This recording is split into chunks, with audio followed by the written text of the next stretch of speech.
dia, pessoal. Boa noite ou boa tarde. Eu não sei que horas você está nos assistindo, então todo mundo cumprimentado. Estamos aqui hoje com a referência da nutrição. Eu acho que eu já canso, não sei dizer quantas palestras, quantas aulas do professor Lancha eu já assisti e não me canso de assistir. Tanto que hoje a única palestra que eu corri lá para ver um pouquinho foi a dele. Então é uma honra, professor, ter você aqui como convidado nesse podcast, que para mim é uma referência e sempre levei ali como realmente um espelho para seguir a minha profissão, né? Que também sou nutricionista. Então, muito obrigado por ter você por aqui. Não, eu que agradeço o convite, é um prazer estar aqui. E uma coisa que eu sempre digo, né, que dividir o conhecimento não traz concorrência, traz admiração e respeito, né? Eu sou um professor universitário aí há mais de 30 anos e eu tenho como missão levar a ciência além dos muros da universidade. Então, vocês abriram espaço para eu poder falar aqui, para mim é um privilégio, para mim, não para vocês. Só agradecer. Obrigado. Eu não sou nutricionista, sou personal, sou educadora física, mas te acompanho, você, a Lu, amo a nutrição, né? Eu acho que a educação física, o treinamento, enfim, atividade física e exercício não tem como andar separado da nutrição. Exatamente. Então, assim como nós, um casal também, eu acompanho muito essa jornada de nutrição de vocês, do Ângelo e de todos aqui presentes. Então. E é interessante porque você falou uma coisa importante que é isso, né? A conexão do casal, né? Então você entende as demandas dele e vice-versa. E acho que essa conexão ela é fundamental para quando a gente fala de estilo de vida, né? Que a gente busca o melhor para os dois. Então, já começamos por aí. Não dá para ser diferente, né? Num casal, um querer uma coisa e o outro querer outra. Então, acho que vocês são a referência nisso, de que é possível andar juntos, ter sucesso profissional e, ao mesmo tempo, respeitar as escolhas do outro, né? Então, esse é um ponto importante. Perfeito. Exatamente. Perfeito. Falando até mesmo assim de resultados, a gente pode levar para dentro da rotina. Vamos colocar, se uma pessoa, do casal, precisa ou de emagrecer ou de mudar o estilo de vida e o outro não está alinhado a isso, é bem difícil, né? Então, essa conversa tem que ser dos dois lados, essa via tem que ser dupla. E é uma coisa interessante isso que você colocou, porque o que acontece muitas vezes o marido está precisando emagrecer e a esposa está treinando forte, já está magrinha, né? Ele quer mostrar para ela que ela está muito magra, ele come a mais. E ela quer mostrar que ele tem que emagrecer, come a menos. Quer dizer, eles vão se distanciando, exatamente, muitas vezes até pelo próprio amor, mas se distanciando porque eles não estão conectados na mesma direção, no mesmo objetivo, né? Engraçado, né? Esse ponto de vista que você falou é total verdade. Eu tenho uma amiga que aconteceu exatamente isso. Ela estava emagrecendo, todo mundo elogiando, e o marido não estava acompanhando, até ficando chateado às vezes e comendo mais. Tenta boicotar, né? Tenta boicotar. É bem isso, é bem comum. Isso é muito comportamento. Né? Claro. Né? E a Lu é especialista nesse assunto, mas a gente acompanhando toda essa história, então eu vejo isso muito de perto também, né? Sensacional. Professor, então vamos para o seu tema, que é um tema que eu gosto muito. O meu TCC, quando eu formei lá atrás, foi em jejum, né? Eu assisti aqui a professora. E a gente vê que é um tema que a gente pode botar que é um certo polêmico e que também eu acho que foi meio abraçado como marketing, né? A gente vê muito isso acontecendo. Então, eu queria que você trouxesse primeiro essa questão, se realmente isso demandou demais para o lado de marketing, é uma estratégia que a gente pode usar, como é que a gente pode definir o jejum para quem está nos ouvindo? Aqui, muito legal essa pergunta, Angela, pelo seguinte, quando nós olhamos para a origem do jejum, historicamente, ele está intimamente associado com as religiões. Nós podemos pegar qualquer religião que tenha o jejum presente. Sim. Você pode pegar no judaísmo, no cristianismo, o muçulmano tem o Ramadã, você vai pegar os budistas, eles também fazem jejum, ou seja, o jejum ele permeia as religiões. Então a origem ela é muito nessa questão da purificação, né? Isso então ele foi facilmente vendido para a ideia da nutrição, porque o indivíduo, ao comer mais do que ele precisa, ele se sente inicialmente devedor, pecador. E aí encaixa perfeitamente a luva do jejum, né? Então, é aquilo que vai purificar e vai limpá-lo. O primeiro ponto é isso, ele não está contaminado de absolutamente nada. né? Eu falo assim, se você tem que fazer uma dieta detox, vai para o hospital, porque se você estiver intoxicado, Não é uma dieta. não é a dieta que vai tirar você disso, é um hospital mesmo, porque a intoxicação alimentar mata, né? Então esse é o primeiro ponto. E o segundo ponto é que essa questão de retirar a culpa, ela retira muitas vezes coisas que não podem sair dali. Não pode sair a água corporal, não pode sair o glicogênio. Essas coisas, quando saem do nosso corpo, colocam ele em risco. Então, muitas vezes a pessoa se sente confortável fazendo o jejum, porque ao fazer o jejum ela sente uma perda de peso, só que esse peso perdido foi um peso magro. Então ela perde peso e engorda, é o paradoxo, né? E ao fazer isso, então ela corre sério risco de ter problemas como rabdomiólise, né? Que é a lesão espontânea e rápida do tecido muscular. Então é uma situação muito delicada. Então o jejum, ele acaba encaixando muito bem na questão alimentar, muito por esses preceitos religiosos. E hoje em dia você vai atender pessoas certamente no seu consultório que já chega lá e fala assim, não, de jejum não abre mão, porque aquilo ele se sente bem por alguma outra questão, e aí a gente tem que saber lidar com os efeitos do jejum para que não prejudique o objetivo do indivíduo. Então, dá para colocar o jejum, se é a opção do cliente, a opção está respeitada, mas nós temos que fazer ali uma boa dança para conseguir organizar como ele não ser prejudicado com isso, né? Perfeito. E vamos trazer então para o meio atlético agora, né? A gente falou de jejum e você falou assim, eu consigo adaptar, mas assim... E num caso, por exemplo, hoje eu trabalho muito com atletas de endurance, de long distance, né? Faz Ironman, e a gente vê aí, por exemplo, uma grande ascensão da dieta carnívora ou até do jejum, né? Aí a gente, a gente tem aqui a fisiologia que quando eu faço jejum eu aumento a MPK. Será que eu realmente tenho essas melhoras por fazer jejum ou o treino em jejum não seria tão proveitoso para um atleta assim? Exatamente. E essa pergunta é uma pergunta interessante porque, assim, eu falo que o metabolismo é um jogo de xadrez em 3 dimensões. Então, você não pode tomar uma decisão por uma atividade enzimática, porque existem outras atividades enzimáticas, existem outras atividades hormonais, e você vai ter o impacto sobre todas. Então, um movimento gera um impacto sobre todos, não sobre uma única ação. O jejum ele entra muito próximo na questão do endurance, quando aproximadamente 20 anos atrás, um grupo começa a estudar o efeito do jejum na biogênese mitocondrial. Ela acontece? Ele acontece? Sim. Então, dá alguns passos para trás, a biogênese mitocondrial foi descrito no esporte, no endurance, em 1966, por um autor chamado John Holosey, que coincidentemente foi o meu orientador de pós-doc, lá em St. Louis. Fantástico. E essa questão da biogênese mitocondrial, ela é olhada com pouca atenção, com pouco cuidado. Por quê? A mitocôndria, essa organela que invadiu o nosso corpo como uma bactéria e lá trouxe resultados bons para os dois, né? Ela tem uma característica que é assim, ela tem uma membrana e ela apresenta um conteúdo intramitocondrial. Quando nós realizamos o treinamento de endurance em jejum, o que a gente consegue nessa mitocôndria é aumentar a membrana. Então a gente aumenta a membrana mitocondrial, porém a gente não aumenta o conteúdo mitocondrial. Isso porque a membrana ela tem uma relação muito forte com 2 vias, que é a via do NAD e do FAD.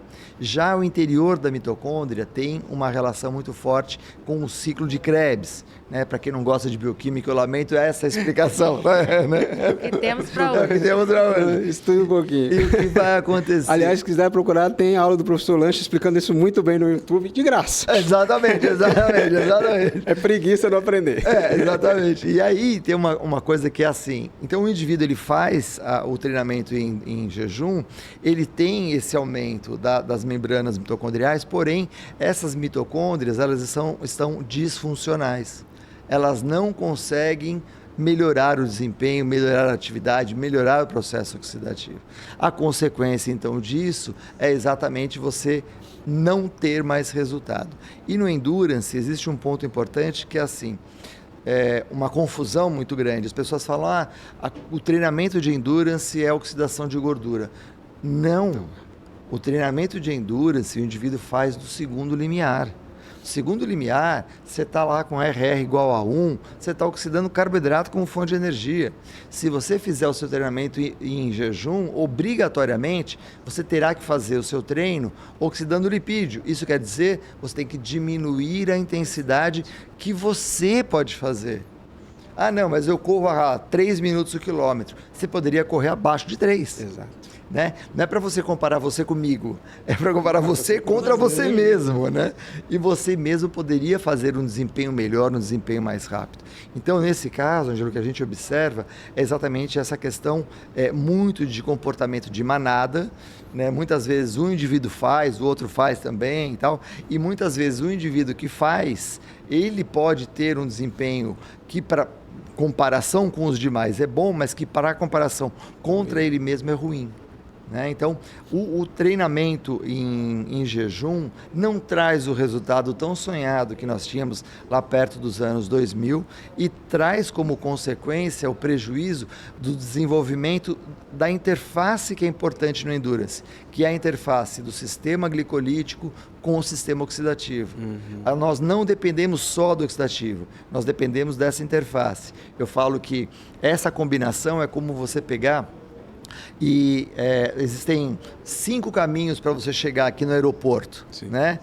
Mas você conhece um só. O dia que interditarem, você não chega no aeroporto. Então, no treinamento é a mesma coisa. Você precisa ativar várias vias. ATP-CP, via glicolítica, oxidação de glicose, oxidação de lipídios. Todas elas precisam ser ativadas, porque você terá sempre alternativas para conseguir alcançar o seu objetivo do desempenho. E até porque, professor, elas também funcionam todas ao mesmo tempo, né? Eu vejo uma confusão muito clara, que as pessoas dizem, não, primeiro você vai gastar, não é assim. Né? Não existe essa hierarquia, né? O fluxo está maior em algum momento e uma diante ali do limiar. Então, se você tem ali bem resolvida todas, você vai ter uma melhor performance. É exatamente isso, ou seja, todas elas agem concomitantemente. Dando, é óbvio, né, um privilégio para uma ou para outra, pela capacidade de atender a necessidade, mas todas estão ali cantando em uníssono, né? Elas todas estão sinfonicamente cantando a mesma música, né? Perfeitamente. E outra coisa que eu vejo falar muito no jejum, até né, os profissionais que defendem com unhas e dentes esse protocolo, é a autofagia. Né? E recentemente a gente está vendo gurus que defendiam também, né, como Peter Attia, Rhonda Parker, que já trouxe estudos novos que parece que essa autofagia precisa de muito mais tempo do que era preciso. Claro, né? E é interessante porque muito começa com uma confusão que foi feita com estudos que eram feitos em leveduras. Então, inclusive foi o estudo que leva o prêmio Nobel, né? Exatamente como você teria esse processo de degradação das estruturas celulares e reorganização. Começa com leveduras. Porém, o nosso organismo ele é um pouco mais complexo do que uma levedura. Um pouco. Só um pouquinho. Só um pouquinho. E existem vários sistemas que estão interagindo ali. Então, não dá para a gente tentar importar essa característica de uma estrutura celular tão simples para um organismo tão complexo como o nosso. Perfeito. Porque as interfaces são imensas. E o que acaba acontecendo é que quando nós pensamos nesse processo de degradação celular, de apoptose, de morte programada, de recuperação de estrutura, existem várias informações que dizem respeito a isso. Diferentemente do que se pensa que é o jejum que manda na história, quem manda na história, nesses processos, é o déficit energético, que é completamente diferente de jejum. Déficit energético é você ingerir menos do que você gasta. Perfeito. O jejum não entra nesse circuito. Então, quando nós pegamos boa parte da natureza, em termos de longevidade, isso é verdade. Boa parte dos organismos, isso vale, por exemplo, para macaco, isso vale, por exemplo, para camundongo, isso vale, por exemplo, para rato, isso vale para alguns estudos que são feitos de forma observacional com humanos também. Né? Mas nós estamos falando de longevidade, diferentemente de performance. Né? E quando nós falamos em longevidade, nós estamos falando de um organismo que tem a sua atividade metabólica muito baixa. É o que acontece em quase todos os organismos submetidos a déficit calórico por longos períodos. Então, o que você faz? Você adapta o organismo a viver com menos. E ao adaptar, viver com menos, obviamente, você tem menor produção de espécies reativas de oxigênio, você tem ativação de sistemas de defesa, como glutationa peroxidase, superóxidos mutases, sistemas que vão proteger este organismo. Mas isso vale para o déficit energético e não vale para o jejum. Perfeito. Né? Então, nós não vamos viver mais fazendo jejum. Provavelmente vamos viver menos. E entrando nessa questão, eu acho que é brilhante. Eu estava ouvindo um pedaço da sua palestra que você falou justamente que também defende-se muito que o jejum é muito bom para você melhorar ali sua insulina, para essa resistência insulínica, né? E você usou ali uma comparação do carteiro que eu achei fantástico. Eu queria que você trouxesse para a nossa audiência também, explicasse aquilo. E é uma coisa que eu gosto de exemplificar, porque acho que isso deixa muito claro, né? Eu falo que quando você olha para o diabético, por exemplo, somente pela glicose, você acaba esquecendo que existe uma pessoa naquela glicemia, né? Você olha para tratar um número, né? Tem uma pessoa ali. Existe uma pessoa atrás daquela glicemia. E quando você ataca tanto a glicemia e você faz o jejum, fala, tá vendo? Quando você faz o jejum, melhora a glicemia, melhora a insulinemia. É, óbvio, né? Você tirou o alimento, óbvio, vai melhorar. Mas a glicose alta no diabético, ela é o mensageiro de que o organismo está com um quadro de resistência periférica à ação da insulina para a captação de glicose. Quando então você faz o jejum, o que acontece? Você tira a glicose, né? E aí então a glicemia baixa, óbvio. Mas é como se você estivesse matando o carteiro para não pagar a conta de luz. Você vê o carteiro chegando, você dá um tiro nele, você mata o carteiro, a conta não chega. Você continua devendo, você só não recebeu a conta de luz, né? É a mesma coisa, atacar a glicemia sem olhar para o indivíduo é matar o carteiro para não pagar a conta de luz. Porque a glicose alta é somente um mensageiro. Ela está falando que existe uma resistência periférica à ação da insulina para a captação de glicose. Ponto final. Perfeito. Né? E vamos trazer também, eu achei que você trouxe na sua palestra também, quais os perigos do jejum? A gente já trouxe aqui alguns pontos, né, que você foi falando, mas eu acho legal a gente trazer para o profissional que está estudando a gente da saúde também, que aplica isso no dia a dia, ou para as pessoas também, o público final que precisa muito dessa informação, porque hoje se você abrir o Instagram, o que tem de propaganda, faça jejum, jejum vai te salvar, jejum, né? Não sabe nem como faz, não sabe como faz. Não, e foi uma coisa que ele trouxe que é fundamental, o déficit calórico que traz muitas dessas soluções. Sim. E você pode fazer um jejum e nem déficit está. Exatamente. Esse é o ponto mais importante, né? E aí, vamos voltar um pouquinho na história, né, dos estudos que começam com o jejum. Os estudos que começam com o jejum, eles vão estudar o Ramadã. E o Ramadã é exatamente aquela questão religiosa do muçulmano, que ele não se alimenta durante o dia, mas ele se alimenta durante a noite. E muitas vezes ele não está em déficit calórico, porque ele come uma quantidade importante quando ele sai do jejum. Então, já não é um déficit calórico. E no Ramadã, ele foi investigado em 2 momentos importantes. Em uma Olimpíada e numa Copa do Mundo, que coincidiram com a data do Ramadã. E aí, então, começou a se investigar o que aconteceria com esses atletas. E o resultante foi nada. Por quê? Primeiro, ele faz o jejum por uma questão religiosa. E quando nós falamos da questão religiosa, Sócrates definia isso muito claramente. Nós temos 2 comportamentos. Um comportamento hedônico e comportamento hedônico. Vocês vão chegar em casa hoje cansados. A gente merece tomar um vinho. A gente merece comer um chocolate. Vocês merecem sempre.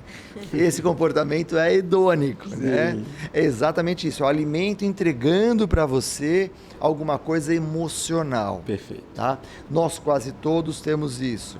Já na questão religiosa, é um comportamento eudemônico, é um comportamento ligado a valores e princípios. Então, o indivíduo religioso, ele faz o jejum por uma questão religiosa, por uma crença, alguma coisa que está no nível de consciência dele.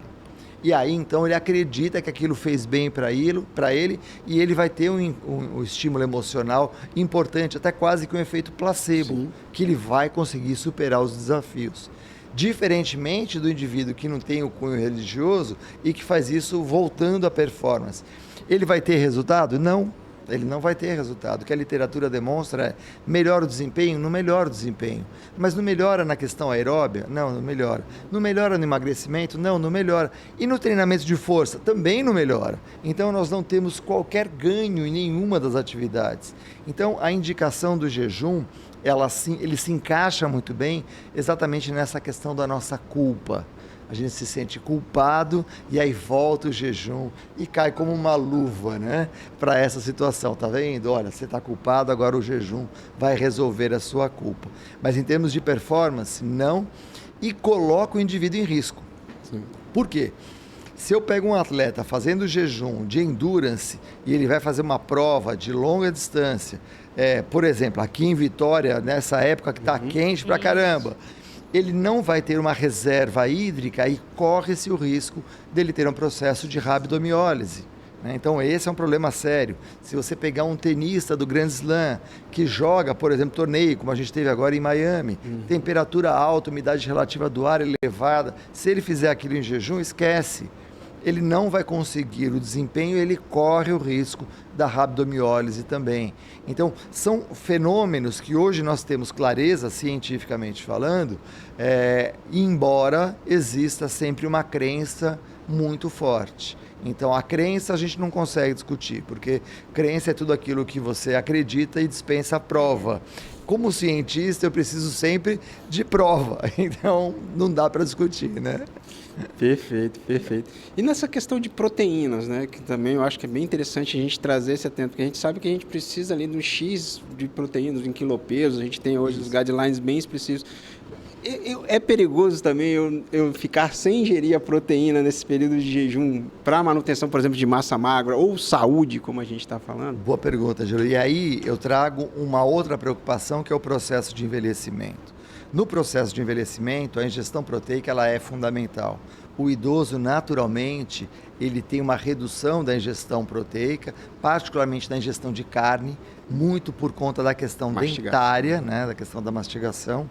E existe um dado importante da mastigação que a gente comenta daqui a pouco, mas nessa alteração, o que acontece? A ingestão de proteínas em gramas por quilo cai para algo em torno de 0,98, 0,90, que é pouco para o idoso. Né? E o segundo ponto importante, eu preciso, para preservar a massa muscular, de uma distribuição dessa proteína ao longo do dia. Então eu também vou perder essa distribuição ao longo do dia. E o terceiro ponto, eu consigo fazer um boost da síntese proteica se eu tiver um aporte de proteína na ordem de 100 gramas de proteína, não de alimento. Sim, 100 gramas de proteína. Então, se eu combinar essas informações, eu vejo que eu não consigo muito executar para ter um bom resultado com esse indivíduo em termos de ganho de massa muscular com o jejum no meio do caminho. Porque eu não vou conseguir fracionar a ingestão de proteína, eu posso até ter o boost ali usando 100 gramas, mas esse boost ele vai ter um decaimento pela falta de proteína na continuação daquilo. Enfim, eu não tenho ganhos associados a isso, né? E voltando à questão do idoso, na questão da mastigação, o que nós temos? O idoso ele perde muito a questão dentária porque ele vai perdendo força de mastigação e aí ele deixa de fazer uma resposta chamada de resposta piezoelétrica. A resposta piezoelétrica é exatamente a carga que você coloca nos dentes, é a carga que você coloca nos ossos e que garante a saúde do osso, uma densidade óssea. Por isso que a atividade física saudável também tem impacto, obviamente um impacto controlado, mas precisa do impacto para a saúde dos ossos. E o idoso, ao perder isso nos ossos e ao perder isso também nos dentes, ao perder essa força, esse impacto, essa compressão, ele acaba fragilizando toda a estrutura óssea e acaba perdendo os dentes também. Então, nós temos essa combinação da questão alimentar, quando a gente fala de idoso, e também da atividade física. Porque o fortalecimento do masseter, da mastigação, é uma estratégia fundamental para preservar a saúde dos próprios dentes, né? Sensacional. É. Então chegamos aqui, vamos encerrar, eu acho que trazer uma conclusão. Eu ficaria aqui, mas ouvir o professor é fantástico. Mas eu acho que então a gente trouxe aqui benefícios, perigos. Será que então existe algum benefício nessa janela de jejum? Há um proveito a se tirar disso ou realmente foi só uma questão religiosa que virou moda e que está no meio da nutrição? Ou tem um momento? Não, tem um momento aqui que talvez caiba. Bom, essa pergunta é muito interessante, né, Gilo? Porque assim, tem talvez um momento que seja da pessoa, ela queira fazer o jejum, né? Então, agora a gente está no período de quaresma dos cristãos, tal, não sei o que lá, ele queira fazer o jejum para alguma coisa, a gente respeita isso. Agora, a gente sabe que isso não traz nenhum benefício para o desempenho, não traz nenhum benefício estético, não traz nenhum benefício para ele próprio, a menos que traga o benefício religioso, puramente. Então, assim, nós, cientistas, profissionais da saúde, usar o jejum como estratégia? Não. O que nós podemos é respeitar quando a pessoa quer fazer, sabendo que ela está fazendo e o resultado dela não vai melhorar o desempenho, vai prejudicar o desempenho. Perfeito. Mais uma vez, acho que todo mundo que veio aqui hoje deixou bem claro isso, né? Que o tratamento tem que vir da pessoa para o profissional. Então, eu também, a minha conduta hoje no consultório, ainda mais que eu trabalho muito com atletas de endurance, e mesmo assim chegam, eu jejum, porque tem muita essa história, eu treino em baixa intensidade. Eu falei, meu querido, em baixa intensidade, em jejum ou sem jejum, a busca da via metabólica vai ser a gordura, não interessa como é que você está, né? Então, realmente é o treino que traz o benefício, não o tipo de alimentação que você está falando. E você colocou uma coisa importante, eu vou até aproveitar que você deu a deixa. Quando você faz o treino de endurance de baixa intensidade em jejum, a falta do glicogênio vai comprometer a sua estrutura proteica. Perfeito. Porque na ausência do carboidrato, quem paga a conta é a proteína. Então, o atleta quer fazer isso, tudo certo, pode fazer, mas saiba que você está perdendo massa muscular. Eu sempre falo isso. A conta é essa. Você está perdendo o paralama do seu carro para fazer ele andar. Mais ou menos essa é a história. E ainda a gente para de produzir enzimas, né, que vão fazer a transformação ali do piruvato, né? Com um tempo de jejum, e a gente vai precisar de um certo tempo de adaptação depois para isso acontecer, né? Exatamente. E assim, você falou uma coisa que eu vou ter que fazer propaganda de mim. Eu estudei essa enzima, chama piruvato carboxilase. E aí eu vi que quando você faz o endurance alimentado, ela aumenta 11 vezes a atividade dela. E quando você faz jejuado, ela aumenta 2 vezes. Então, se esse atleta está se preparando para fazer uma prova de endurance de grande resultado, ele está dando um tiro no pé ao fazer o jejum nessa intensidade. Professor, só tenho a te perguntar mais alguma coisa? Não, eu falei, incrível. Só tenho a te agradecer realmente. Eu que agradeço. Para mim, eu considero um marco do nosso podcast ter o senhor sentado nessa mesa. É realmente uma grande referência para mim. E desejo que você volte mais vezes em Vitória para comer muqueca e a gente tomar um vinho por aí. Já falei para os meninos que eles me convocam, eles me convidam. Muito bom, muito bom. Muito obrigado. Obrigado vocês. Obrigado. Obrigada, boa noite. Boa noite.